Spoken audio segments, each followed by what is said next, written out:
súčasnosti myslím, že dochádza k istej obrode záujmu tohto nie radového, nie bežného mysliteľa, ktorý nie je u nás nejako extrémne známy. A je to obrovská škoda, lebo patrí medzi tých, ktorí sa postarali o znovuzrodenie národov a národností na území bývalej Rakúsko-Uhorskej monarchie. Adolfa Dobrianskeho radíme v druhej polovici 19. storočia k najvýnimočnejším slovanským osobnostiam nielen strednej Európy, ale i celého vtedajšieho slovanského sveta. Vysoko, morálne, kresťanský a národne založený človek predbehol svoju dobu a vytvoril základ ideového dedičstva ako pevné spojivo medzi Rusínmi a Slovákmi, ale i ostatnými slovanskými národmi.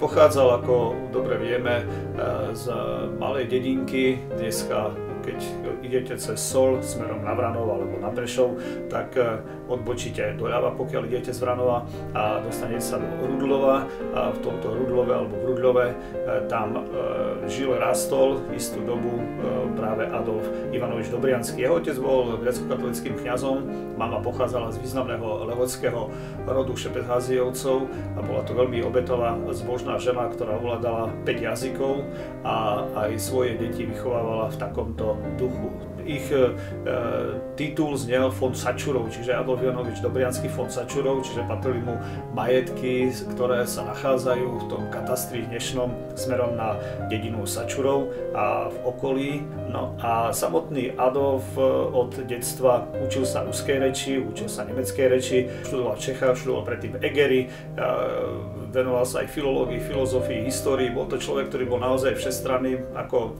polyhistor môžeme povedať a polyglot, zaujímajúci sa o dianie ako v jeho dobe politické, tak aj o dianie to, ktoré bolo dávno predtým a ktoré viedlo k sformovaniu Rakúsko-Uhorskej monarchie, k sformovaniu Ruského impéria, k rozdeleniu kresťanského sveta na východný pravoslávny a západný katolicko-protestantský. To všetko ho veľmi interesovalo, veľmi zaujímalo a venoval tomu obrovské množstvo úsilia.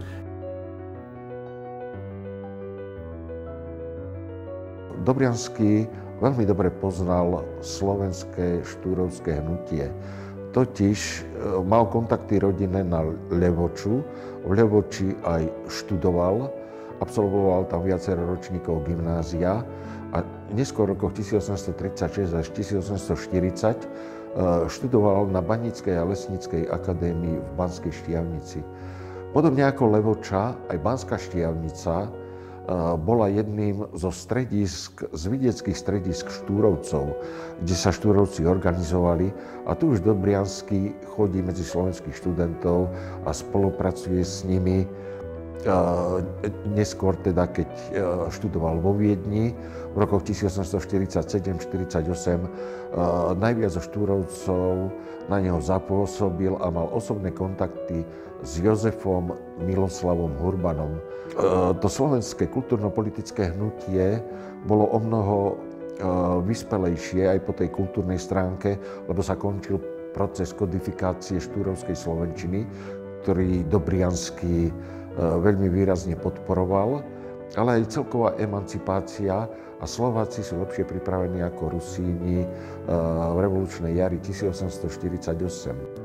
Dobriansky bol v tomto ohľade vzorovým príkladom slovensko-rusínskej politickej spolupráce a Štúrovci ho jednoznačne pokladali za svojho generačného spolubojovníka. Odrazilo sa to aj článkami o rusínskej problematike v slovenských novinách a časopisoch. Úspechy, ktoré dosiahli v predrevolučnom období slovenskí národovci, Adolfa Dobrianskeho výrazne inšpirovali pri snahe národne obrodiť aj karpatských Rusínov.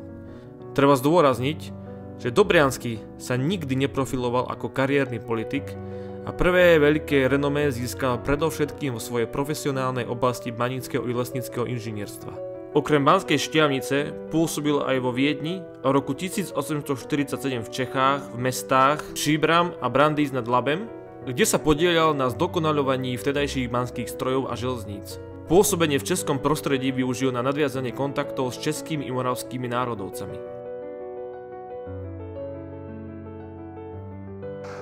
Na slovenskom zjazde v júni 1848 v Prahe bola silná slovenská delegácia ako súčasť československých účastníkov na tomto pražskom rokovaní Slovanov, ale Slováci Dobriansky poprosil Hurbana, aby tam predniesol ich politický program. A Hurban to samozrejme aj učinil a predložil programu dokument, ktorý sa nazýva Žiadosti Slovákov a Rusínov uhorských. Išlo v podstate o ich národnú, kultúrnu, jazykovú, školskú emancipáciu v rámci Habsburskej monarchie.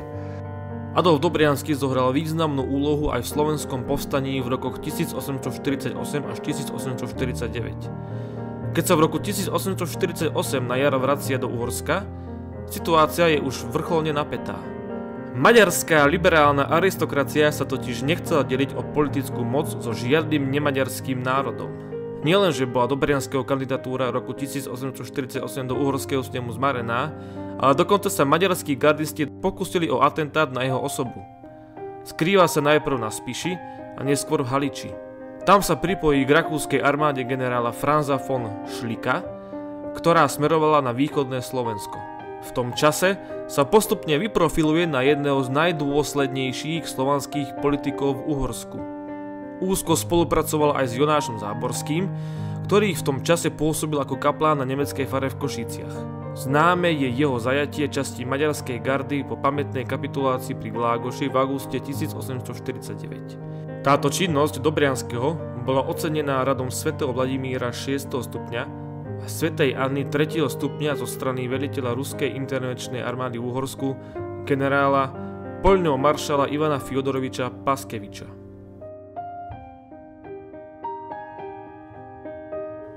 Ďalšie kontakty so Štúrovcami siahajú do začiatku 60.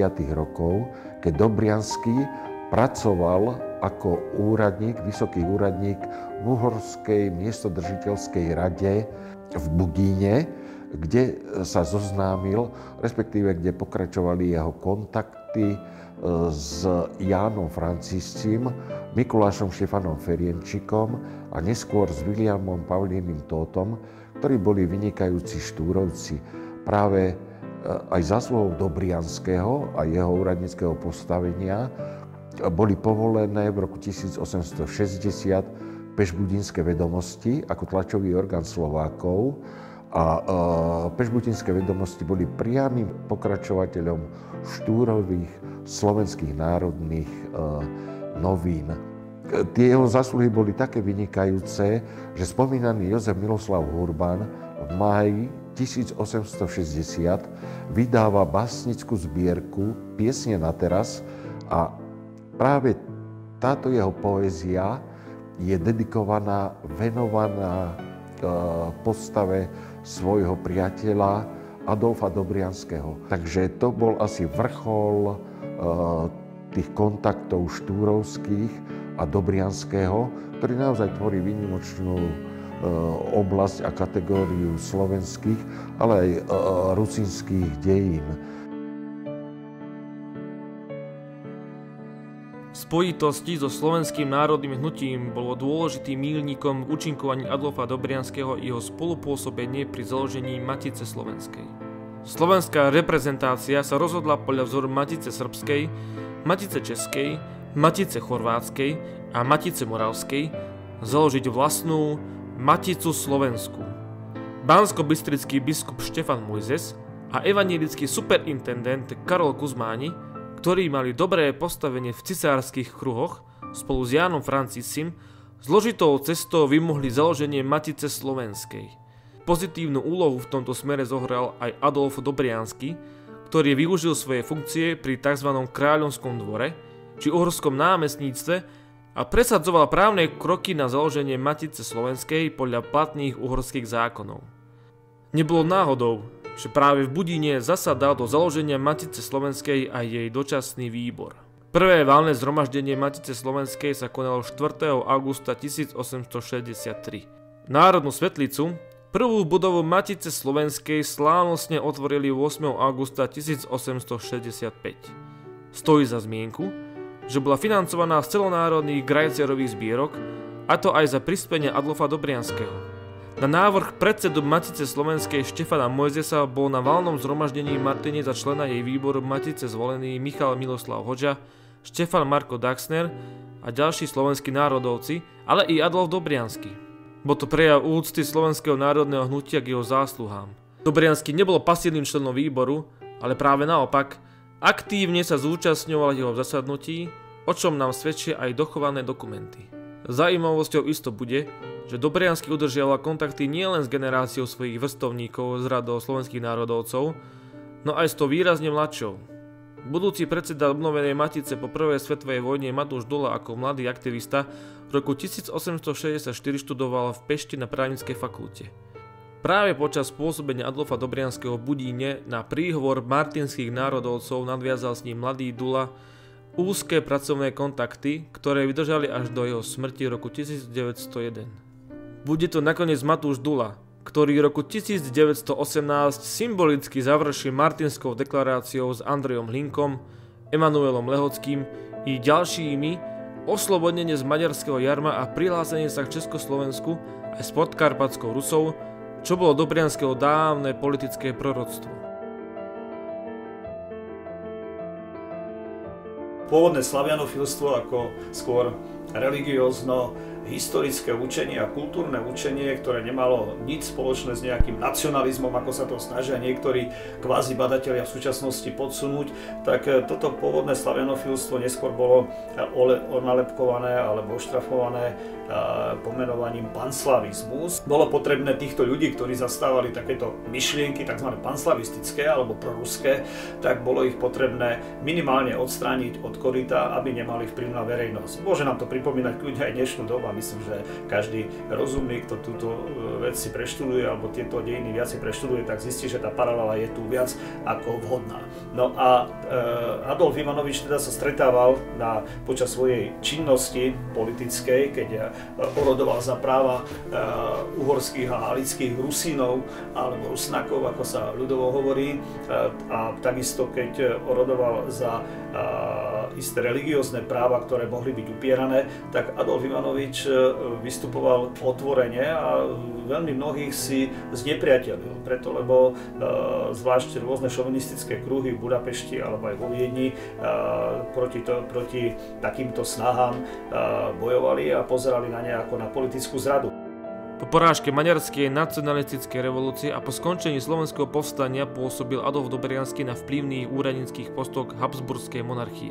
Maďarskí šovinistickí politici mu nikdy neodpustili slovanofilstvo a rusofilstvo, ako aj účasť na porážke revolúcie roku 1848 až 1849. Adolf Dobriansky po celý život udržiaval úzke kontakty s cisárskym dvorom vo Viedni.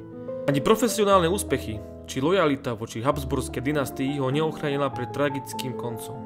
V roku 1880 si už jasne uvedomuje, že je najvyšší čas prebudiť rusínsku otázku a tým zachrániť Rusínov v Uhorsku. Práve tieto snahy využije zaprisahaný nepriateľ Slovanov v Uhorsku Kalmán Tisa, ktorý podnieti vykonštruovaný súdny proces proti Dobrianskému. Toto všetko mu ale spôsobilo nemalé ťažkosti, keď jeho dcera Olga v roku 1882 prijala pravoslávie a aj s manželom boli potom obvinení z panslavizmu a mali byť dokonca popravení. On ich ale úspešne obhájil a tak táto poprava sa nakoniec neuskutočnila, čo mu prinieslo veľkú slavu ako advokátovi, aspoň na istú chvíľu, ale zároveň viacej ešte proti nemu nabrúsila rôznych šovinistov, ktorí sa ho pokúsili v dnešnom Užhorode, Ungvári vtedajšom, zavraždiť, ale zranili pritom jeho syna. No a on po tejto príhode vlastne skončil so svojou politickou aktivitou a ďalšie svoje roky, myslím posledných 7 rokov života, strávil v Innsbrucku v Rakúsku. Tento mimoriadne talentovaný človek, ktorý veľa mohol urobiť pre slovanské národy, prežije posledné roky v ďalekom Innsbrucku odlúčený od rodiny i milovaného zemplínskeho kraja. Vzniku Československa roku 1918 sa nedožije. Adolf Ivanovič Dobriansky Sačurov zomiera zabudnutý v rakúskom Innsbrucku 19. marca 1901. Pochovaný je v Čertižnom.